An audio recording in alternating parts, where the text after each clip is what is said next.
हाय, good evening, नमस्कार, आदाब। मेरा नाम है आरजे राज। आप देख रहे हैं 405th episode of Nagpur's most happening Facebook live show राज की बात। छतरपुर फार्म्स प्रेजेंट्स राज की बात in association with Kamath and Durukar Wealth Manager. Crims Hospital is my health partner. Sudhivinayak Infrastructure is my home partner. Mohan Enterprises, Gemini Outdoors, Globus ITI Kamti, Tricos, Licksters, the ice cream brand of the Nagpur city, and of course Joshi Security Systems, Servicing Wala and Yuva Foundation. बहरहाल आज एक ऐसी चीज़ पे बात करने के लिए हम जा रहे हैं जो बात करना बहुत ज़्यादा ज़रूरी है। कहते हैं कि शादी का लड्डू जो खाए वो पचता है और जो न खाए वो भी पचता है। तो आज जो लड्डू खा लेते हैं उनके बारे में बात होगी। आज पत्नी की नहीं, लेकिन आज पति के अधिकारों की बात होगी। जो ये शो देख रहे हैं उनसे ये निवेदन है कि ये शो अपने वो दोस्तों को भेजें जो मेल हैं, ताकि ये शो वो देखें और वो अपने अधिकार समझे। आप फीमेल्स को भी भेज सकते हैं ताकि उनको भी पता चले कि मर्दों के या पतियों के क्या अधिकार होते हैं आफ्टर मैरिज। मेरे साथ बात करने के लिए नागपुर शहर के जाने माने वकील advocate Nitin Gandhi. Sir, good evening and राज की बात में आपका स्वागत है। Good evening everyone. Sir, 405th episode. Congratulations to you. Thank you so much. And you are doing very good. और हम लोग भी अब आपको फॉलो करने लगे हैं। काफ़ी लॉयर्स आपको देखते हैं जी, और काफ़ी ऐसे क्वेश्चंस आप पूछ लेते हो जो लोगों के दिल में रहते हैं जी, इसलिए मज़ा आता है। और आज का जो टॉपिक आपने चुना है जी, वो इतना बेहतरीन टॉपिक है जिसके बारे में मेरे ख्याल से सब लोग एजुकेटेड नहीं हैं इस विषय पे और ज़्यादातर कंफ्यूज्ड रहते हैं। ओके सर, बात इसकी हम करते हैं जब शादी के पहले की बात करते हैं, है ना। और शादी के पहले दिन से ही जब जैसे ही हस्बैंड एक लड़का पति बन जाता है, लड़की पत्नी बनती है, ये हम सबको पता है कि लड़का लेकिन जब पति बनता है तब क्या होता है, उसके ऊपर में अपन आज पूरी बात करने वाले हैं। ठीक है सर? बिल्कुल बिल्कुल। तो अपन शुरुआत से बात करते हैं पतियों के अधिकारों के बारे में, है ना। क्योंकि सर क्या है कि गाँव में आज भी जो रूरल इंडिया है वहाँ पर कहीं ना कहीं जो महिलाएं हैं उनके साथ एक डिफरेंस रखा जाता है कि महिलाएं या लड़कियां उनको पीछे रखा जाता है, लड़कों को आगे बढ़ाया जाता है। लेकिन शहरों में आजकल ये चलन बंद हो चुका है एक हद तक। आजकल इक्वल नज़र से देखा जाता है। हायरिंग को लेकर भी जो HR होते हैं वो भी इक्वल नज़र से देखते हैं। आजकल बहुत सारे सोसाइटी कहीं ना कहीं ग्रो हो चुकी है, तो माता पिता भी बच्चों को एक ही लेवल पे, उनकी नीड्स को पूरी करने के लिए भी एक ही लेवल को देखते हैं। तो आज बात सिर्फ और सिर्फ पतियों के बारे में, पतियों के अधिकार के बारे में, है ना। क्योंकि सर पति सिर्फ चाय पत्ती बन के रह गया है नहीं, है ना। ऐसा तो ऐसा नहीं है। लेकिन आज पति के अधिकार के बारे में आज थोड़ा सा, मैं पता नहीं मुझे हंसी आ रही है लेकिन थोड़ी सीरियस बात भी। ये टॉपिक बहुत सीरियस है वैसे देखा जाए तो सीरियस है, लेकिन सर क्या है, समाज में बड़ा मजाक बन गया ये बात तो है ना। पति जो है वो सिर्फ ATM से कम नहीं रह गया है ना। तो हम शुरुआत से बात करते हैं कि उनका क्या अधिकार है और क्या अपने अधिकारों का इस्तेमाल कर सकते हैं as per is law is concern. Correct. फिर शादी हुई, शादी के बाद दूसरे दिन बिल आया शादी का, केटरिंग वाले का बिल आया, हॉल का बिल आया, और उसके अंदर में जो बिल है वो बिल जो है वो पेरेंट्स ने, मतलब लड़की के माता पिता ने कहा कि अरे हमने तो इतना बोला ही नहीं था, तो इतना बिल तो हम दे ही नहीं सकते। और फिर लड़के वाले बोले नहीं, बात तो हुई थी। अब इस सिलसिले में, इस सिचुएशन में सर पति का क्या अधिकार है? देखिए ऐसा है कि थोड़ा सा राज सर मैं आपको बताऊं क्या, हम थोड़ा हिस्टोरिक टाइम्स में जाए ना जी, तो ये बातें बहुत अच्छी और क्लियर होंगी आपको। बिल्कुल बिल्कुल। देखिए जो हमारे देश के कानून बने हैं ना जी, वो सबसे बड़ा स्तंभ जो है वो है डेमोक्रेसी, है ना। डेमोक्रेसी का सबसे पहला वर्ड ये कहा गया है कि सबके लिए कानून एक है, सिमिलर है, किसी के लिए ज्यादा किसी के लिए कम नहीं है। अब आज से 200 साल पहले जो सिचुएशन क्रिएट थी इंडिया में वो ऐसी थी कि जो महिलाएं होती थी जी, या जो बेटियां होती थी जी, वो घर में रहती थी, और जो मर्द होते थे या जो जेंट्स होते थे, मेल होते थे घर के, वो बाहर जाके काम करते थे और घर संभालते थे जी। मतलब दे where the earning member of the family and the जो वाइफ्स थी वो घर का ख्याल रखती थी। जी, बच्चों का ख्याल रखती थी ना, उसी को मद्देनजर रखते हुए कानून बनाए गए। जी, ठीक है, तो अब ये जो कानून है ना, जैसे अब हम बात करें इसमें क्या हो गया, अभी जैसे इंडिया है तो इंडिया में बहुत सारे कास्ट क्रीड्स हैं, है ना, कोई हिंदू है, कोई मुस्लिम है, कोई सिख है, कोई ईसाई है। अब उसके बाद उनके रिचुअल्स अलग हैं, उनके मतलब सोच अलग है, उनके जो ग्रंथों में लिखा गया है वो अलग है जी। तो इस कारण से ग्रंथों को फॉलो करते हुए लॉज बनाए गए। सही बात है। अब इसमें क्या हुआ कि जैसे अब हिंदू हैं तो हिंदू में भी बहुत सारे बाइफर्केशंस और कास्ट है ना, तो इस चक्कर को, इस चीज को ठीक करने के हिसाब से, इस चीज को करेक्ट करने के हिसाब से कई सारी चीजें लिखी गई हैं कानून के अंदर जी।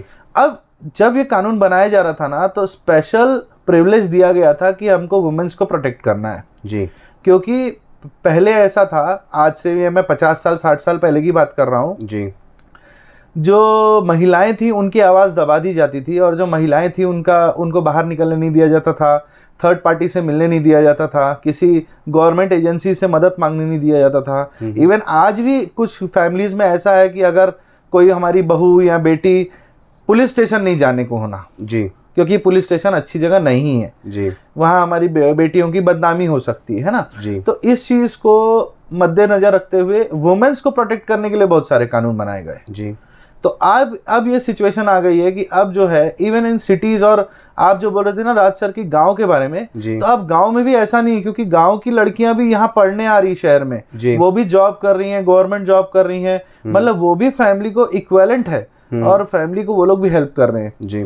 तो इसमें क्या हो गया, अब जो कानून था पुराना, तो फीमेल्स को प्रोटेक्ट करने के लिए बहुत सारे कानून बन गए। सही बात है, लेकिन मेल के बारे में किसी ने सोचा नहीं, क्योंकि मेल का जो अस्तित्व था ना वो वैसे का वैसा ही था, वो पहले भी वर्किंग था, वो पहले भी फैमिली का ध्यान रखता था, और आज भी वो वर्किंग है और फैमिली का ध्यान रखता है जी। लेकिन अब इस कानून में क्या हो गया है, ये एक मिथ बोल सकते हैं हम, एक मिथ है कि फीमेल्स को अधिकार ज्यादा है और मेल्स को अधिकार कम है जी। लेकिन ये हर एक केस में डिफरेंस है, मतलब हर एक केस में डिफरेंट अप्रोच रहता है इसमें कोर्ट का जी। अगर तो आपकी वाइफ या अगर आपकी जो फीमेल जो भी आपके घर में रह रहे हैं, अगर वो अनएम्प्लॉयड हैं और वो पूरी तरह से घर पे ही रहती हैं और बच्चों का ध्यान रखती हैं, तो कैसा है, फिर उनके लिए अधिकार है। लेकिन वही अगर कोई वुमेन वर्किंग है, बाहर जाती हैं, अपना मतलब 12 आवर्स का जॉब करती हैं या प्रोफेशनल हैं, तो उनके लिए टोटली जो है फिर कोर्ट का जो मतलब थॉट प्रोसेस है ना वो चेंज हो जाता है। ओके, अब आपने जैसा पूछा कि किसी की शादी हुई, शादी में कुछ प्रॉब्लम हो गई, और अभी तक देखो इसमें कैसा होता ना सर, मैं हिंदू मैरिज की बात करता हूँ स्टार्टिंग में ना जी। जैसे जब हिंदू कस्टम से शादी होती है तो अग्नि के सामने हम चक्कर काटते जी, उसको हम बोलते फेरे लेते जी। चक्कर बोले तो फेरे ही लेते हैं जी, उसको बोलते हैं सप्तपति जी। तो इसको हमारे कानून में भी लिखा गया है जी कि सप्तपति लेना अनिवार्य है अगर आप हिंदू कस्टम से शादी करते तो जी। सप्तपति होने के बाद एक बहुत बड़ा वर्ड है, उसको बोलते हैं consummation of marriage. Consummation of marriage का मतलब होता है कि जब शादी हो गई जी, तो जब सुहागरात होती है जी या फर्स्ट नाइट होती है, तो हस्बैंड और वाइफ के बीच में जो फिजिकल रिलेशन होते हैं उसको कंज्यूमेशन ऑफ मैरिज कहा जाता है जी। अब जैसे आपने जो स्टोरी बताई कि अभी जस्ट शादी हुई, मैरिज कंज्यूम नहीं हुआ, मतलब अभी तक सुहागरात नहीं हुआ जी, और डिस्प्यूट हो गया फैमिलीज के बीच में, और दोनों ने ये डिसाइड किया कि भैया अब क्या करना, मेल ने क्या करना जी। तो अगर आपका मैरिज जो है वो कंज्यूमेट नहीं हुआ है, तो आप डायरेक्टली डिस्ट्रिक्ट जज के सामने, ऑनरेबल डिस्ट्रिक्ट जज के सामने आप directly nullity of marriage file कर सकते हैं। okay. इसका प्रावधान है, मतलब आपको डिवोर्स लेने की जरूरत नहीं है, उनको मेंटेनेंस देने की जरूरत नहीं है। उसमें ये कहा जाता है कि भैया ये जो मैरिज हुई है जी, ये इसको नल घोषित किया जाए, इसको जीरो घोषित किया जाए जी, कि ऐसी कोई मैरिज हुई नहीं थी। जैसे फॉर एग्जांपल मैं आपको एक केस बताता हूँ, ये शायद वर्किंग फीमेल्स और मेल्स के साथ बहुत होता है जी। क्या होता है, जैसे लड़का कोई मल्टीनेशनल में काम कर रहा है, कोई कंपनी में काम कर रहा है जी, तो उसको मैरिज करनी है, तो वो क्या करता है अपनी वाइफ के लिए भी, वाइफ को मतलब एकम्पनी करने के लिए अपने वहाँ पे कंपनी के घर में, तो वो क्या करता है एक एप्लीकेशन देता है कंपनी को, तो कंपनी बोलती है भाई तुम मैरिज सर्टिफिकेट जमा करो जी। तो मियाँ बीवी की अभी शादी हुई नहीं रहती है, and the boy and girl goes to the registrar of marriage, get their marriage registered before they are getting married जी एक्चुअली। तो वो जो है फिर सर्टिफिकेट बना के वो कंपनी में जमा कर देते हैं, तो जब तक उनकी मैरिज होती है तब तक उनका इंकमेंडेशन वगैरह सब वहाँ पे रेडी होता है, टाइम प्रोसेस जो है जी वो कंज्यूम होता है जी। तो इसमें इस तरह के एक दो केसेस मेरे पास आई थी कि जब इन लोगों ने रजिस्टर ऑफ मैरिज के सामने मैरिज को रजिस्टर कर लिया, लेकिन बाद में कुछ डिस्प्यूट आ गया लड़का लड़की में और उसके फैमिली में, जिससे कि उसको बोले कि हम मैरिज नहीं करना चाहते भाई एक दूसरे से। अच्छा। हमारे बीच में डिस्प्यूट आ गया जी। तो नाउ तब लड़का जो रहेगा वो सबसे पहले क्या सोचेगा, सर मालूम है क्या कि यार मेरे को तो डिवोर्स लेना पड़ेगा जी। पर ऐसा जरूरी नहीं है। क्यों? क्योंकि अभी तक आपकी मैरिज कंज्यूमेट नहीं हुई। ओके। अभी तक ऑफिशियली आप मैरिड घोषित नहीं हुए, अभी तक आप लोग साथ में रहना शुरू नहीं किए, एक घर में रहना शुरू नहीं किए, इसीलिए आप नलिटी ऑफ मैरिज फाइल कर सकते हैं डिस्ट्रिक्ट जज के सामने। ठीक है। ठीक है, तो इसका ऐसा है कि अगर इस तरह का कोई डिस्प्यूट हो जाए कभी तो directly go for nullity of marriage और आप बताइए कि भैया मेरे जो व्यूज हैं वो ऐसे ऐसे व्यूज हम दोनों फैमिलीज के नहीं पट रहे हैं, तो नलिटी ऑफ मैरिज मतलब आप लड़की और लड़के को एक साथ रहने मत दीजिए। अगर वो एक साथ रह जाते हैं तो फिर ये चीज नहीं कर सकते आप। अब शादी हो गई जी, ठीक है सर, फर्स्ट नाइट भी हो गई, ओके है ना, और फर्स्ट नाइट के बाद से क्या फर्स्ट नाइट में भी ना एक कंपैटिबिलिटी होती है कमरे के अंदर में, कंपैटिबिलिटी का इशू, मतलब इशू नहीं, कंपैटिबिलिटी की एक रीजन होता है एक दूसरे के साथ और आगे बढ़ने का, है ना। उसके बाद फिर दोनों हनीमून के लिए गए, वहां पे उन्होंने एक दूसरे की कंपैटिबिलिटी देखी कि पति ही बैग उठा रहा है कि नहीं उठा रहा है, लड़की वो देखती है। करेक्ट। लड़की की तरफ लड़का जो हस्बैंड होता है वो उसकी कुछ एक्सपेक्टेशंस होती हैं, वो एक्सपेक्टेशन सेक्सुअल हो सकती हैं, एक्सपेक्टेशन कंसर्न बेस हो सकती हैं, बहुत सारे रीजंस होते हैं। क्या वो उसके साथ वो रोमांटिक एंगल सेट हो पा रहा है कि नहीं हो पा रहा है, दोनों की सोच मिल पा रही है कि नहीं मिल पा रही है, कंपैटिबिलिटी हो पा रही है। लेकिन सर अब इतना होने के बाद लगता है जम नहीं पाएगा यार, इसके साथ जीवन तो नहीं बिता सकता मैं। अब लड़का सोसाइटी के प्रेशर में, या बाप ने इतना खर्चा कर दिया 20-30 लाख रुपए शादी में, 10-15 लाख रुपए खर्चा तो हो गया, क्या उसके प्रेशर में अपनी जिंदगी पूरी बिता ले, या उसकी कुछ अधिकार है कि वो अधिकार अब इस्तेमाल करके वो अपने आप को थोड़ा सा फ्री कर सकता है? इसमें राज सर कैसा है ना, इसके दो एस्पेक्ट हैं, ठीक है। एक तो एस्पेक्ट अच्छा, मैं रोकूंगा आपको। हाँ। मेरी व्यूअर है सिद्धि रजवानी, वो कहती है कि ऑब्वियसली साथ हस्बैंड है तो सामान तो वही उठाएगा ना। चलिए शुरुआत हो गई है, धन्यवाद। मैं चाहूंगा आप सवाल भी पूछें, अगर आपके मन में कोई सवाल है। जब भी जितने भी लोग ये शो देख रहे हैं, आपसे निवेदन है ये सवाल, ये आप कोई भी सवाल है जो पूछें, और ये शो किसी को भी व्यक्तिगत तरीके से हर्ट करने बिल्कुल का भी नहीं है, तो उस तरीके से बिल्कुल ना ले। ह्यूमर में अगर कोई चीज पूछ सकते हैं तो जरूर पूछें, और अगर किसी को मदद करने के लिए भी पूछ सकते हैं तो पूछें। बिल्कुल। और ये बात सही है कि लड़के के मैनर्स भी हैं, सिद्धि रजवानी वो भी कह रही है कि लड़के के मैनर्स होने चाहिए। इट टोटली डिपेंड्स ना कि सब कंपैटिबिलिटी कहाँ एडजस्ट हो रही है ना। चलिए तो ऐसा है सर उसमें कि जब इसमें दो चीजें हैं, ठीक है, जो आपने मुझे बताया ना कि हनीमून पे गए, उसके बाद भी लग रहा है कि इमोशनल अटैचमेंट नहीं हो रहा है एक दूसरे से, हम बहुत दूर तक नहीं चल पाएंगे एक दूसरे से, कहीं ना कहीं कुछ मतलब खटास सी लग रही है जी। तो इसके दो एस्पेक्ट है सर, और जो मैं चाहता हूं कि हर एक कपल जो इस चीज से जूझ रहा है ना, उसने इस चीज को यूज करना चाहिए जी। देखिए, आपके पास एक तो पर्सनल लेवल पे अगर आप किसी को नहीं बताना चाहते हैं तो प्रोफेशनल काउंसलर्स होते हैं, मैरिज काउंसलर्स होते हैं जी, जिनको आप गूगल करके सर्च कर सकते हो जी। इवन आप उनके पास जाके अपनी बातों को एज अ फ्रेंड शेयर कर सकते हो जी, कि मुझे इस तरह की प्रॉब्लम हो रही है सर, क्योंकि सिर्फ डिवोर्स लेने का ऑप्शन नहीं है लाइफ में, है ना जी। कई बार ऐसा होता है कि हस्बैंड वाइफ की कंपैटिबिलिटी जो है वो कुछ टाइम के बाद हो जाती है एडजस्ट, है ना। और दूसरा, अगर लीगल वे में देखा जाए तो हमारे यहाँ पे कंसिलिएशन ऑफिसर्स बैठे होते हैं जी, और एक मेडिएशन सेंटर भी है, ठीक है। तो जैसे कंसिलिएशन ऑफिसर जो होते हैं वो पूरी तरह से एजुकेटेड होते हैं और पूरी तरह से इस चीज में मतलब माहिर होते हैं इस ऐसी सिचुएशंस को हैंडल करने के लिए।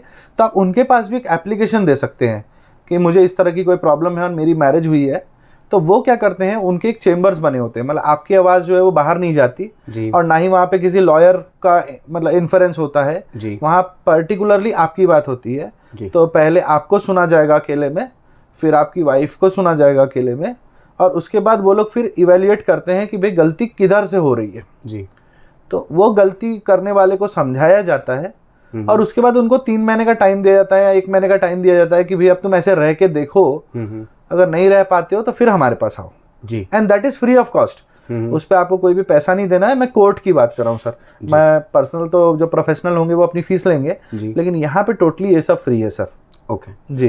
वरुण कुमार गुप्ता बोकारो से देख रहे हैं आपको, मेरा हाय दोस्त है बचपन का। जी, वो कह रहे हैं, वो आपके दोस्त हैं, हाय कह रहे हैं आपको। जी जी, ठीक है। ये जो बात है कि कंपैटिबिलिटी वाली, अब कंपैटिबिलिटी की इश्यूज के ऊपर में शायद वो लोग नहीं गए या उस लेवल की बात नहीं हो पाई, बस कुल्लू मनाली उन्होंने घूम लिया, उनको जो आपस में उनको एक रिलेशनशिप डेवलप करने के लिए जो या शादी को कंसीव करने के लिए जो चीज़ करनी थी वो उन्होंने कर ली। उसके बाद वो वापस आए, वापस आने के बाद अब पत्नी के पास 2 चॉइस है, या वो होम मेकर बने या फिर वो जो प्रोफेशनली करती है वो करना शुरू कर दे। हस्बैंड तो वही अपने जिंदगी में वापस लग जाता है क्योंकि उसकी जिंदगी वही है। लोगों का कहना है कि शादी के बाद लड़की के लिए एक बड़ा ट्रांसफॉर्मेशन जो होता है, अपने घर से नए घर में आना और एडजस्ट करना, वो मुझे ऐसा लगता है लड़के के लिए भी उतना ही डिफिकल्ट होता है और उसके लिए भी उतना ही संघर्षपूर्ण होता है, क्योंकि उसकी भी एक नई जिंदगी शुरू होती है। इसलिए कहते हैं ना, शादी एक नया पड़ाव दोनों के लिए होता है, पति पत्नी दोनों के लिए होता है। लेकिन अब पति के ऊपर में जिम्मेदारियां बढ़ना शुरू होती है। पहले वो शायद इतना बिल्कुल फ्री बर्ड था, अब वो फ्री बर्ड नहीं रहा, अब वो अपने डिसीजंस खुद ही बिल्कुल लेने। ये जो डिसीजन मेकिंग चीज है जी, कि अब कौन सा कलर का शर्ट पहनना है, कहाँ रेस्टोरेंट में खाना खाने जाना है जी, क्या घूमना है, कहाँ जाना है जी, कितने बजे घर आना है, कितने बजे तक घर नहीं आएंगे तो वाइफ का चेहरा बन जाएगा, और ये जो मूड स्विंग्स होते हैं वाइफ के, इसको झेलने की जो शक्ति आदमी को बनानी पड़ती है ना। ये लोग बड़े हंस रहे होंगे ये सवाल में, राज ऐसी बातें क्यों कर रहा है। मेरी शादी नॉर्मल है, कोई विषय नहीं है, लेकिन मैं बहुत सारे लोगों ने मुझे सवाल भेजे, नाम नहीं लेने के लिए कहा है, इसलिए मैं उनका नाम नहीं ले रहा। तो ये जो पूरे मूड स्विंग्स होते हैं मैरिज के बाद पत्नियों के, और पति इस किस्म की चीज़ जूझता है, तो वो एक बड़ी कॉम्प्रोमाइजिंग सिचुएशन में आ जाता है। इन कॉम्प्रोमाइजिंग सिचुएशन से एक पति कैसे लड़े और उसके क्या अधिकार है? सर देखिए, उसमें भी वही चीज़ है, क्योंकि जो पैरामीटर्स डिवोर्स के दिए गए हैं ना, जैसा मैंने आपको हिस्ट्री के बारे में बताया, तो हिंदू लॉज में या किसी भी लॉ में किसी पत्नी को छोड़ना ऐसा कोई मतलब कुछ था ही नहीं कभी। पुराने जमानों में डिवोर्स नाम की कोई चीज़ ही नहीं थी, चिड़िया नहीं थी। लेकिन बाद में टाइम बदलता गया और डिवोर्स नाम से कुछ एक ऐसा आ गया जिसको रिलीफ कहा गया, क्योंकि वो आर्टिकल 21 के अंडर में आता है, ठीक है, कि एक आदमी के मौलिक अधिकार भी हैं, एक वाइफ के मौलिक अधिकार भी हैं। जैसे फॉर एग्जांपल हमेशा वाइफ का एग्जांपल दिया जाता है, मैं कहता हूँ एक जेंट्स का एग्जांपल देता हूँ आपको। जैसे समझिए एक जेंट्स है जो कमाता है, खाता है, लेकिन उसको पता चला कि उसकी वाइफ का कहीं और अफेयर है, या कुछ ऐसी सिचुएशन है जो उनको पसंद नहीं आई, तो वहां पे डिवोर्स लेने का अधिकार उनको आ जाता है जी, क्योंकि उनके पास एक पुख्ता चीज होती है कि डिवोर्स लेना है। जैसे अब आप बोल रहे हो ना, मूड स्विंग्स होता है या शर्ट कौन सी पहनना है, ठीक है, इसके लिए कंसिलिएशन एक बहुत अच्छा जरिया है। लेकिन डिवोर्स लेना कभी भी मैं नहीं बोलूंगा कि एक अच्छा जरिया है, क्योंकि ये बहुत छोटी सी बातें हैं। देखिए कैसा होता है सर, जब मियाँ बीवी मिलके एक फैमिली बनाते हैं, तो husband has to respect the wife and wife has to respect the husband जी। अगर हस्बैंड उसके कहने पे पहन रहा है और उसके कहने पे घर आ रहा है जी, तो same is on her also. उसको भी टाइम पे घर आना है, उसको भी मिलने के लिए किसी से जाना है, तो हस्बैंड को अपने कॉन्फिडेंस में रखना है हर चीज में। या अगर वो वर्किंग लेडी है तो वो क्या कर रही है, या जो भी उसके हस्बैंड को कॉन्फिडेंस गेन करने के लिए सवाल चाहिए, जवाब चाहिए, she should be confident enough to give him an answer जी। अब देखो सर, आजकल के ज़माने में क्या हो गया है मालूम है क्या, हस्बैंड और वाइफ के बीच में इतने ज़्यादा इनसिक्योरिटीज़ है कि सबसे पहले मोबाइल चेक करते हैं, सबसे पहले व्हाट्सएप चेक करते हैं। और मैं अपने आप को मतलब इससे प्रोफेशनल इस पे बता सकता हूँ कि जो मेरे पास केसेस आते हैं ना सर, मैं बोलता हूँ 95% ऑफ द केसेस जो है ना वो व्हाट्सएप के ऊपर के। अच्छा, 95% केसेस व्हाट्सएप के ऊपर रहते हैं कि मेरी वाइफ ने किसी और से चैटिंग कर ली, उसको फोटो भेज दी, या मेरा हस्बैंड किसी और से चैटिंग करता है ना। उस पर सुप्रीम कोर्ट भी बहुत क्लियर है सर जी। सुप्रीम कोर्ट ने एक केस लॉ में इवन ये भी कहा था कि आज हम 21st सेंचुरी में रहते हैं, even saying I love you to someone जी डजंट मीन कि he is in relationship with some other girl. Okay, है ना, जैसे अब हम लोग अपने फ्रेंड्स को बोल देते हैं, राज सर जैसे मैं आपको बोल देता हूँ कई बार, sir I love you for your work, that doesn't mean कि हमारा रिलेशनशिप है, लेकिन it is a gesture, a brotherly gesture जी। तो वैसे ही कई बार हम लोग, जैसे जेंट्स है, कोई बॉस है, उसने अपनी फीमेल को बोल दिया कि यार you are doing a very good work और एक्सीलेंट वर्क, थोड़ी तारीफ कर दिया उसकी। तो कई बार ऐसा होता है कि लोगों को लगता है यार ये फ्लर्ट कर रहा है क्या यार, कई बार ऐसा लगता है कि वो मैसेजेस को कई बार ना इंटरसेप्ट किया जाता है, उसको चेंज कर देते हैं, मतलब उतनी बात समझते हैं जो गलत है जी, जो गलत लगे जी। अब आप प्रेस वाले भी यही करते हैं आजकल ना जी, तो कैसा है वो उतना ही कॉपी पेस्ट करते हैं जी। तो उस पे क्या होता है सर, सुप्रीम कोर्ट इतना क्लियर है कि ये बातों पे ना आप डिवोर्स मत फाइल करो, क्योंकि हर एक कानून में डिवोर्स लेना एक्चुअली जो है ना बहुत मतलब कठिन माना गया है। We are not in US ना कि सुबह शादी की और शाम को डिवोर्स ले ले, क्योंकि हमारा कल्चर वो नहीं है सर जी। राज सर आप समझो, हमको कल्चर प्रोटेक्ट करने के लिए ही लॉज बनाए गए हैं जी।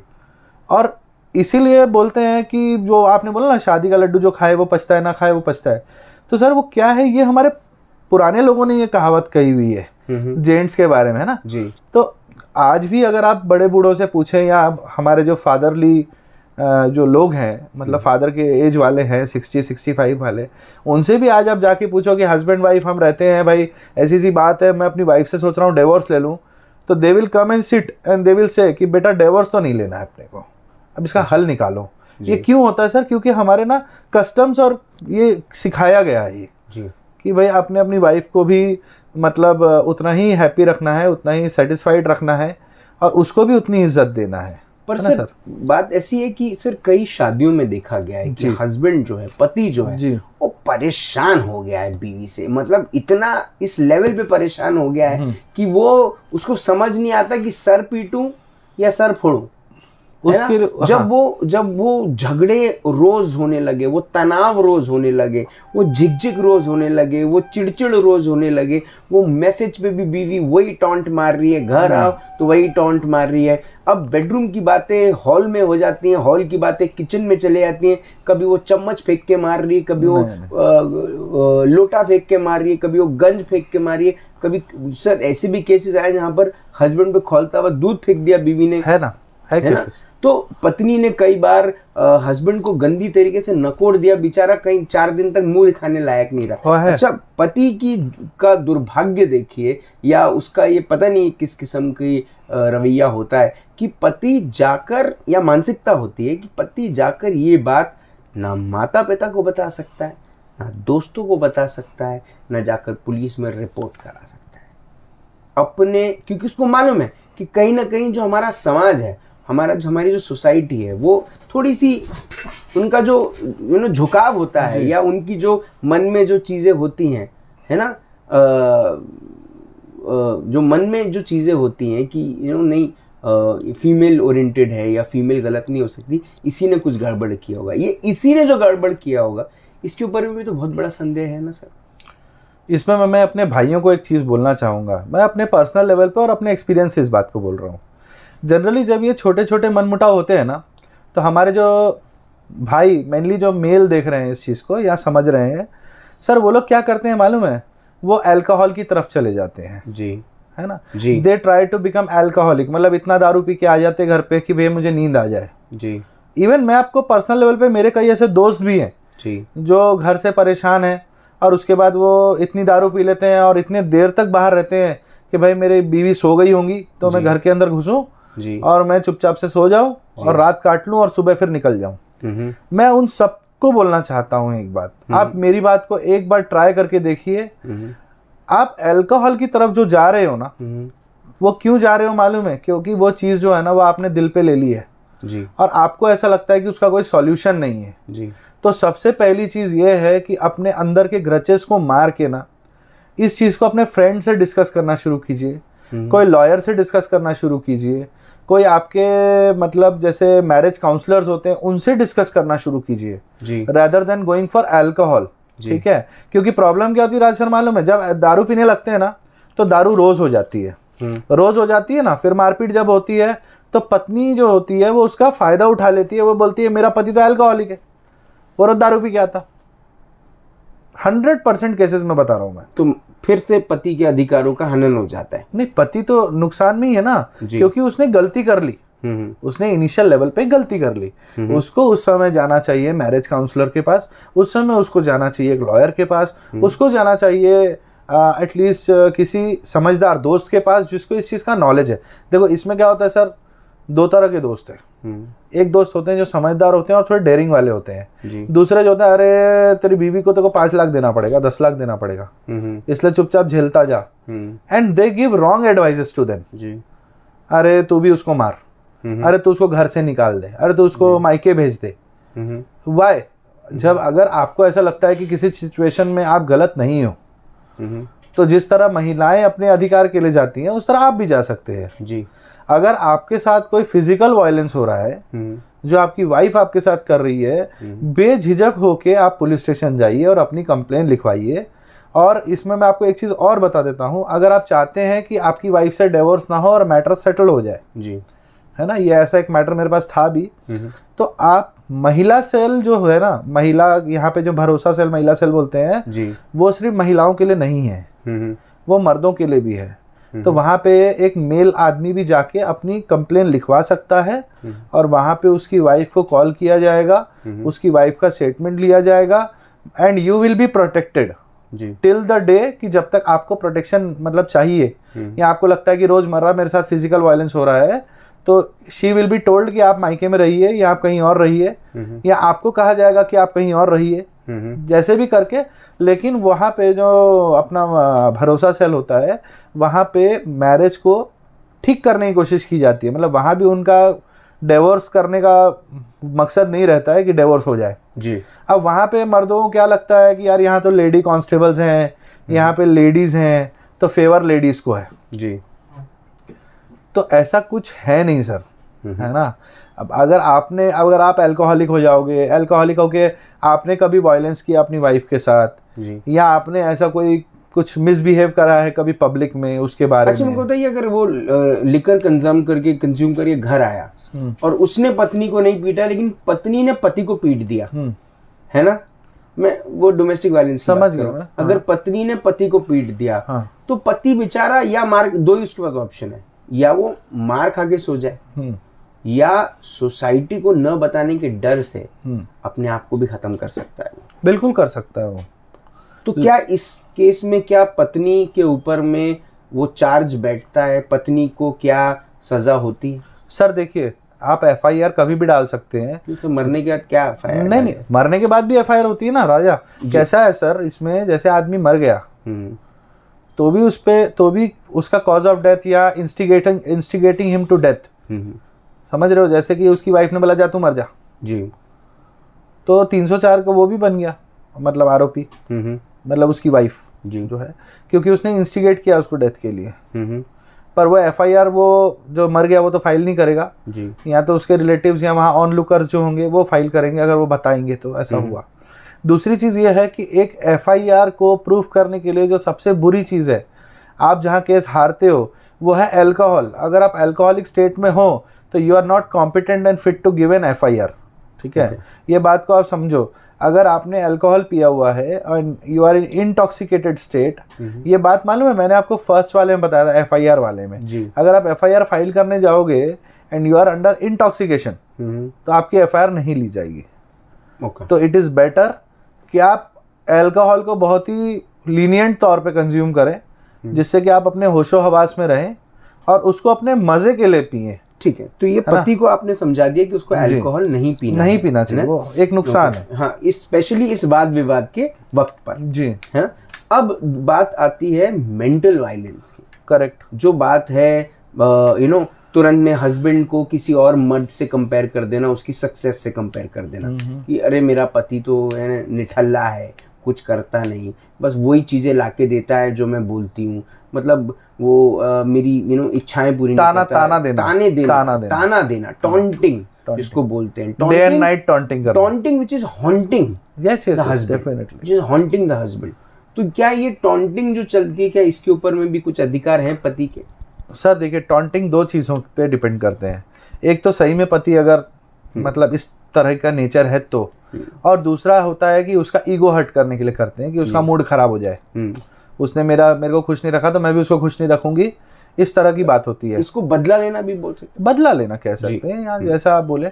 तो इसमें जो है मैरिज काउंसलर जो है ना बहुत अच्छा काम करेंगे सर आपके लिए। और मैरिज काउंसलर जो आपको सर्टिफिकेट या जो इशू करेंगे अपना रिपोर्ट, वो रिपोर्ट से आप कोर्ट जाइए ना, you can file a divorce.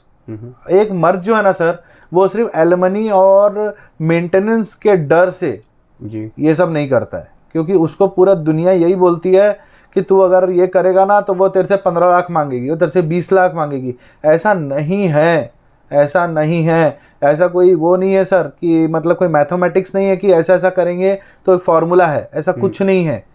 एक महिला को अपने मेंटेनेंस मांगने के लिए ना बहुत कुछ प्रूफ करना पड़ता है कोर्ट में, है ना। आजकल कोर्ट जो है वो भी मॉडरेट हो चुकी है, ऐसे नहीं कि वो फीमेल को बहुत ज्यादा सपोर्ट करती हैं जी। बशर्ते कि आप जब अपनी केस फाइल करो ना तो आप प्रॉपर प्रोसीजर से जाओ, प्रॉपर। जैसे आपने कभी एफआईआर फाइल किया, आपने कभी, अगर बहुत बार ऐसी भी केसेस आती हैं राज सर जिसमें ना इन लॉज जो हैं वो वाइफ को बोलते हैं ऐसा कर वैसा कर वैसा कर, अगर वो नहीं मांगेगा तो तू घर पे आ जा हमारे, हम तेरे को पाल लेंगे जी, है ना। और उससे फिर हरासमेंट होती है क्योंकि वो ऑफिस जाता है जी, तो होता है ना, डिपेंडेंसी होती है कि जैसे एक चीज ये भी होती है कि पति और पत्नी का झगड़ा हो गया, किसी बात पे विवाद हुआ, पत्नी घर छोड़ के चली गई अपने माता पिता के यहाँ, पति बेचारा मनाने के लिए गया, वहां पर पत्नी के भाई ने उसे पीट दिया। अरे हाँ, ये भी होता है। एफआईआर फाइल कर दीजिए तुरंत 100 नंबर पे फोन करके। तो क्या उसके बेसिस पे भी वहां पर भी पति के अधिकार क्या स्ट्रांग बन जाते हैं कि वो पत्नी से अलग हो सके? बिल्कुल है। अगर वायलेंस हो रहा है, वायलेंस तो बहुत बड़ा ग्राउंड है डिवोर्स लेने के लिए। ओके, कोई भी कानून वायलेंस को सपोर्ट नहीं करता है, चाहे वो मेल के साथ हो चाहे वो फीमेल के साथ हो। ओके, पत्नी अगर किसी के साथ अफेयर करते हुए पकड़ी गई, ठीक है, और पति को पता चल गया और पति ने भी किसी और के साथ अफेयर कर लिया, रिवेंज, तो क्या अभी भी उसके अधिकार सुरक्षित है? नहीं, इट्स बेटर ना कि वो लोग आपस में म्यूचुअल डिवोर्स ले लें। जैसे आप वाइफ जो है उनकी, जैसे आपकी स्टोरी है कि वाइफ किसी और के साथ इंडल्ज्ड है, देखो सर यही गलती ना मर्द करता है हर बार। बदला लेने के लिए खुद क्यों गलत हो जाते हो? आप समझे क्या? आपका क्या था कि भैया किसी की वाइफ ने किसी के साथ अफेयर कर लिया जी, तो मैं भी किसी के साथ अफेयर कर लूं, क्यों? क्योंकि मुझे उसको सबक सिखाना है। तो रैदर आप सीधा सीधा कोर्ट में जाओ ना एविडेंसेस लेके कि मेरी वाइफ ऐसा ऐसा कर रही है जी। आप समझ रहे हो मेरी बात? आप गलत क्यों होते हो? जब वाइफ आपके साथ परेशान कर रही है, आपको वाइफ या आपको किसी तरह की मेंटल परेशानी घर में हो रही है जी, तो why you are consuming alcohol, why you are wasting your time here and there, कि हम अभी जाते साउजी में बैठ के दारू पियेंगे, टाइम पास करेंगे, है ना। होता है सर जी। ये बहुत कॉमन सी बात है नागपुर में कि लोग साउजी में बैठ जाते हैं, 2-2 बजे घर जाते हैं, तो वहां मालूम है 2-3 बातें अपनी खराब हो जाती है सर। आप जैसे समझो सर, लेकिन आदमी घर क्यों जाए, पति घर जाए ही क्यों?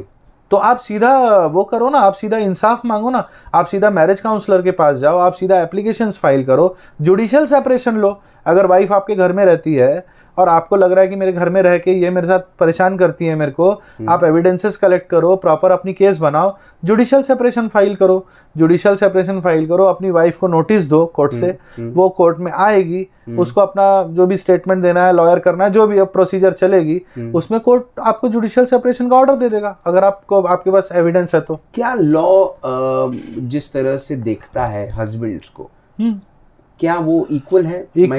इक्वल है सर। मैं आपको बताता हूँ, इसमें ना एक मिथ है, मैं आपको बताता हूँ क्या है। जैसे समझो हस्बैंड वाइफ में झगड़ा हो गया, तो वो वाइफ क्या बोलती मालूम है? मैं तेरे को बुरे उल्टे केसेस में फंसाऊंगी, मैं तेरे माँ बाप को फंसाऊंगी, है ना, मैं तेरे परिवार को बर्बाद कर दूंगी, ये वो। तो पहले क्या होता था सर, आज से काफी टाइम पहले, ये मैं महाराष्ट्र की बात कर रहा हूँ सर, है ना, क्योंकि मैं महाराष्ट्र से कनेक्टेड हूँ। तो पहले क्या होता था, इवन आज भी ये होता है कि 1 साल का बच्चा है ना, उस पर भी केस डाल देते थे। जैसे बीवी है, उसका भाई, सॉरी जो लड़के का भाई है, उसको समझो 1 साल का बच्चा है, तो वो डाउरी की केस उसके ऊपर भी डाल देती थी कि भैया इसको हमने सोने की चेन दी थी शादी में, तो वो भी उसमें आरोपी बन जाता था बेचारा। 1 साल का बच्चा कोर्ट में आ जाता था। इस चीज को देखा गया और हाईकोर्ट ने इसके ऊपर एक कानून पारित कर दिया जी, कि ऐसा कहा कि भैया जो भी मतलब ये 18 प्लस के मेंबर्स है ना, उनको ही आप आरोपी बना सकते हैं डाउरी केसेस में। ठीक है, अब देखो क्या होता है सर, अब हम हिंदुस्तान में है ना, तो हिंदुस्तान में ना हमारे पास एक फंडामेंटल राइट है कि हम FIR डाल सकते हैं। पर एक बहुत अच्छा फ्रेज है, मैं आपको बताता हूँ, FIR is not the encyclopedia of a case. जी, एक FIR हो गई, इसका ये मतलब नहीं कि वो FIR सच्ची है, उस पर इन्वेस्टिगेशन होता है। जी, तो लेडीज बोलती है कि मैं तेरे पे ये डाल दूंगी, वो डाल दूंगी, सब डाल दूंगी, तेरे को अंदर कर दूंगी, जेल भेज दूंगी। आपको डरने की जरूरत नहीं है, ये धमकियों से आपको डरने की जरूरत नहीं है, बल्कि हर मेरे भाई को इस चीज को ना फेस करने की जरूरत है। आप समझ रहे? अच्छा, और अब मैं आपको एक चीज और बताता हूँ, माँ का भी नाम डाल दे, बाप का भी नाम डाल दे, फलाने का, भाई का, भाभी का, सबका नाम डालने दो, केस तुम्हारी और उनके बीच में ही चलेगी। आप समझे इस चीज को कि इट इज नॉट नेसेसरी कि हर किसी को कोर्ट आना पड़े। अब इसमें डोमेस्टिक वायलेंस की केसेस जैसे लेडीज फाइल करती है ना, तो पूरे सबके नाम लिख देती है वो जी, उसमें भले किसी का कुछ रोल हो या ना हो। तो उसमें एक डिस्चार्ज का ऑप्शन आता है जब हम लोग केस लड़ते हैं, जब सामने वाले का हमको नोटिस सर्व होता है, हम वहाँ पे आते हैं, लड़का होता है, तो वो फट से मेंटेनेंस मांगती है कि मेरे को तो महीने का मेंटेनेंस चाहिए 20-25 हज़ार रुपये। तो वहाँ पे आपको वो एप्लीकेशन को ध्यान से पढ़ना है कि आप पे क्या आरोप प्रत्यारोप लगे हैं, आपके पास उसका कोई एविडेंस है क्या कि भी ऐसा कुछ हुआ ही नहीं था जी, है ना। तो उसमें क्या होता है, जनरली जो पेरेंट्स होते हैं या जो बाहर के लोग होते हैं, उनका नाम कट जाता है और सिर्फ जो केस है हस्बैंड वाइफ के बीच में चलना शुरू हो जाती है। सर बरखा पटनायक आपको देख रही हैं, कहती हैं डांट तो नहीं रही है ना? नहीं, बहुत अच्छा कह रही हैं, कहती हैं ideal relationship is mandate because when it comes to divorce there are not two people but the whole family. Yes, and even if they have children, so it comes to them also. Yes, females are taking a lot of advantages and also misusing their rights. Yes, तो ये अच्छी बात कही, और इसको सबसे पहले agree किया है यश गौरखेड़े ने। yes. और बरखा जो है वो यश गौरखेड़े की मोहब्बत है, तो सही ही कह रही होंगी, है ना। ये तो ये दोनों ही सही बता पाएंगे। नहीं, ये दोनों नहीं बता दिए कि जो कह रही है बिल्कुल सही कह रही है। चलिए अभी एक बात बताइए राज सर, यश सर के पास कोई ऑप्शन है क्या नहीं बोलने का? नहीं, वो नहीं तो क्या है, बरखा उनको ट्विंकल ट्विंकल लिटिल स्टार दिखा देंगी, है ना। चलिए, सिद्धि रजवानी जो है वो एक सवाल पूछ रही है। जी बोलिए। वो कहती है सर बहुत सी बार वाइफ डिवोर्स भी नहीं देती और मायके में रहती है। यस। उसमें हस्बैंड बहुत फ्रस्ट्रेट हो जाता है। यस। इसमें क्या करना चाहिए? और सर ये जो फ्रस्ट्रेशन है, ये मैं just I want to add one more thing to it. अब वो फ्रस्ट्रेशन जो है, वो फ्रस्ट्रेशन के भी अलग अलग तरीके हैं। मेंटल हो सकता है ना, सेक्सुअल फ्रस्ट्रेशन हो सकता है, बिल्कुल डिप्रेशन में आदमी आ सकता है। बच्चे हैं तो बच्चों से दूरी में वो वो जो मानसिकता हिल जाती है, वो भी एक हो सकता है। आदमी करियर, काम, ये सबको तो भूल ही जाता है जी, खुद को भूल जाता है। मैं आपको ना इसके दो पहलू समझा देता हूँ, है ना। हर एक केस के दो पहलू होते हैं जी। जैसे मैडम ने बोला अभी, तो अगर वो लड़का अपनी वाइफ को वापस रखना चाहता है ना, ही वांट्स कि मेरी वाइफ वापस घर आ जाए जी और अच्छे से रहे, तो restitution of conjugal rights file करेंगे फैमिली कोर्ट में जी। ठीक है, उसमें हम ये कहेंगे कि ये मेरी वाइफ है जी और इसने अपने कॉन्जुगल राइट्स निभाने चाहिए, जिसमें आपका भी आता है कि जिसमें फिजिकल हो गया, इमोशनल हो गया, सब बातें हो गई जी। ये हो गया वाइफ के लिए जी। दूसरी बात है कि अब अपने वाइफ को आप रखना नहीं चाहते हो, तो you can blindly file a divorce petition stating that she is residing over there and she is not willing to come back जी। ठीक है, एंड रिसाइड विथ मी जी। That is known as desertion of wife जी, है ना, कि wife ने मुझे छोड़ दिया इसलिए मुझे आप डिवोर्स दे दो जी, है ना। That is also a ground. अब इसमें क्या होता है, जो बच्चों वाला पार्ट आ गया, उसमें तो बिल्कुल आपको डरने की जरूरत नहीं है।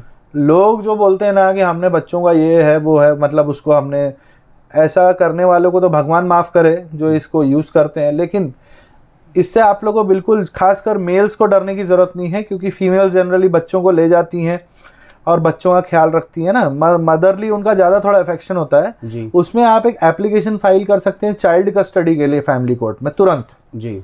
और उसमें अगर आप तुरंत नोटिस इशू करा देंगे तो आपको बच्चों से मिलने का पूरा अधिकार भी मिल जाएगा आप चाहें तो कोर्ट प्रीमाइसेस में भी एक रूम है जहां बच्चों के खिलौने वगैरह रखे हैं and that is protected by police जी, ठीक है। तो वहां पे कभी कभी क्या होता है, जैसे लेडीज ने बच्चा हैंड ओवर किया तो कई बार क्या होता है कि वो लोग बाद में ऐसा कहते हैं कि अरे हमने फादर को दिया था, फादर ने ऐसा कुछ खिला दिया कि उसको फूड पॉइजनिंग हो गई बच्चे को, इसलिए हम नहीं मिलवाएंगे आगे जी। या बच्चे को उसने हमारे खिलाफ भड़काया, माँ के खिलाफ भड़काया, तो हम नहीं चाहते कि वो मिले। मतलब इस तरह की कई बातें होती हैं। तो वो प्रोटेक्टेड बाय पुलिस होती है वो जगह। एक बड़ा रूम होता है जहाँ बैठने की भी जगह होती है, अच्छा पंखा वंखा सब लगा होता है, साफ सुथरी जगह होती है। वहां पे आप जब जाएंगे तो वहां पे by the permission of court आप उनसे मिल भी सकते हैं। और बाद में अगर आप उनको घर लेके आना चाहते हैं तो आपको वो केस को थोड़ा सा कंटेस्ट करना पड़ेगा जी। आपको कोर्ट को ये प्रूफ करना पड़ेगा कि वो बच्चे को मैं अच्छी तरह से रख सकता हूँ, हेल्दी रख सकता हूँ, एजुकेट कर सकता हूँ और उसका फ्यूचर मेरे साथ रहने पे ब्राइट है, ना कि मेरी वाइफ के साथ रहने पे। ये 3 चीजें अगर आपने वहां कोर्ट में प्रूफ कर दिया तो कोर्ट विल कंसीडर, बशर्ते उसमें एक छोटा सा ग्राउंड ये रहता है कि जब तक वो बच्चा 7 साल का नहीं होता है, एक जनरल प्रिंसिपल है कि जब तक वो बच्चा 7 साल का नहीं होता है तब तक वो माँ के पास रहना चाहिए, ठीक है। और कई बार ऐसा होता है कि बच्चे ब्रेस्ट फीडिंग मदर के पास होते हैं जी, छोटे होते हैं, दूध पीने वाले होते हैं जी। तो उनसे ना आप मतलब मिल तो सकते हो, आप उनको प्यार कर सकते हो आप, और आप एक बाप हो, यू आर अ फादर जी, और आपके अधिकार भी उतने ही स्ट्रांग है जितने मदर के हैं। सच बात है, ये बात आप समझो। लेकिन मालूम है क्या हो जाते हैं, जो मेल्स होते हैं ना वो हताश हो जाते हैं, अरे मैं इतनी केस फाइल करूं क्या, मेरे पास काम नहीं क्या, मैं इतनी बार। तो आपको देखो सर कैसा है कि स्वर्ग देखना है तो मरना तो पड़ेगा। सच बात है। अगर आपको अपने बच्चे से मिलना है तो हर बर्डन जो है वो वकील नहीं ले पाएगा। सही बात है, आपको दौड़ना पड़ेगा। ये कई बार मैंने आपके शोज में कहा भी है कि आपको उसका पेन लेना पड़ेगा जी, तभी आपको उसका रिजल्ट मिलेगा। सर ये मेरा आखिरी सवाल है। अरे बिल्कुल कि what do you want to tell to all the people who are married men and also जो शादी करने वाले हैं, आप उनको क्या कहना चाहते हैं? बहुत अच्छा सवाल पूछा है जिन्होंने भी पूछा है, और ये शायद मैं आपको एडवोकेसी और अपने पर्सनल मतलब एक्सपीरियंसेस से आपको इस बात को शेयर हर लड़के के दिल ने आपसे पूछा है, हर आदमी के दिल ने आपसे पूछा है। Even I am also a male, तो मुझे इस चीज को मालूम है कि वो क्या सोच रहे हैं जी। देखो सबसे पहली चीज है कि जिन लोगों ने शादी करने की सोची है ना, वो लोग सबसे पहले तो एक कंपैटिबिलिटी लिस्ट बनाए। नहीं, उसके पहले वो जिसने सोचे हैं वो शादी न करे। नहीं ऐसा तो मैं कभी नहीं बोलूंगा। सलमान खान ज्यादा खुश है। अरे सलमान, आई don't think he would be happier. मालूम है क्या सर, कोरोना ने अपने को क्या सिखाया है कि money can not buy happiness, right है ना। तो I don't think Salman Khan will be happy. Okay बल्कि अगर जब अपना बच्चा अपने हाथ में खेलता है जी, तो वो खुशी जो है वो सलमान खान कभी सोच भी नहीं सकता अपनी लाइफ में, है ना।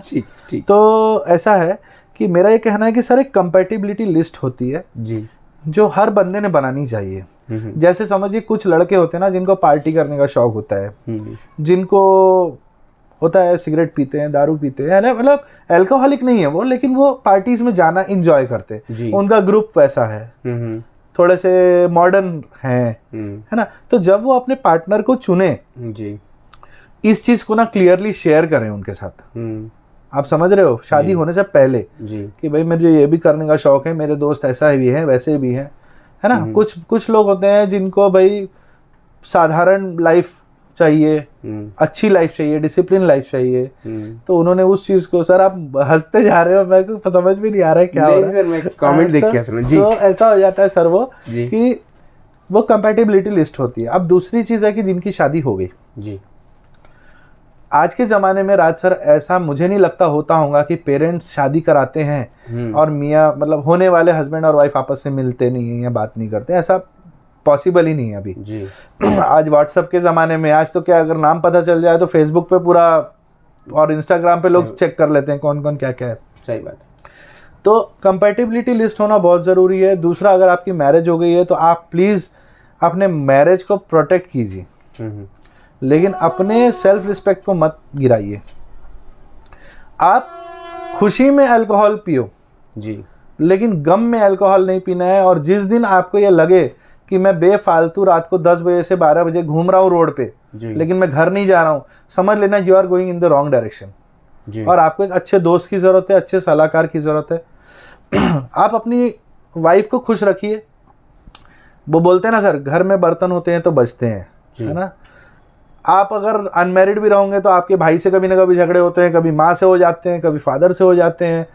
तो इसी तरह वाइफ से भी हल्की फुल्की खटपुट चलती है जी, लेकिन उसको प्लीज़ वायलेंस पे कन्वर्ट मत कीजिए, उसको गालियों में कन्वर्ट मत कीजिए, उसको अल्कोहलिज्म में कन्वर्ट मत कीजिए, उसको लोनलीनेस में कन्वर्ट मत कीजिए, उसको अपने साइकोलॉजी में कन्वर्ट मत कीजिए, बल्कि एक सलाह ले लीजिए, उसमें कोई प्रॉब्लम नहीं है।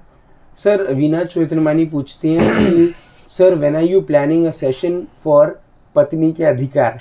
टुमारो एक काम करते हैं, अभी कर लेते हैं, उसमें क्या है थोड़ा सा। नहीं सर, हम नेक्स्ट वीक इस पे भी करेंगे। अरे बिल्कुल, उसके लिए कम से कम 3-4 घंटे लगेंगे, लेकिन ठीक है, तो we'll do just one episode पत्नी के इतनी भी। लेकिन राज सर एक बात बताना चाहता हूँ मैं सारी फीमेल्स को, मैं हाथ जोड़ के कहना चाहता हूँ कि आप ऑफेंसिव फील मत कीजिए कि मैंने जो कहा तो ऐसा नहीं था कि मैंने आप लोगों को कहीं भी डोमिनेट करने के लिए कुछ कहा है। हम पत्नी के अधिकारों के बारे में बात करेंगे बिल्कुल, लेकिन एक हफ्ते तक तो मुझे बचने दो।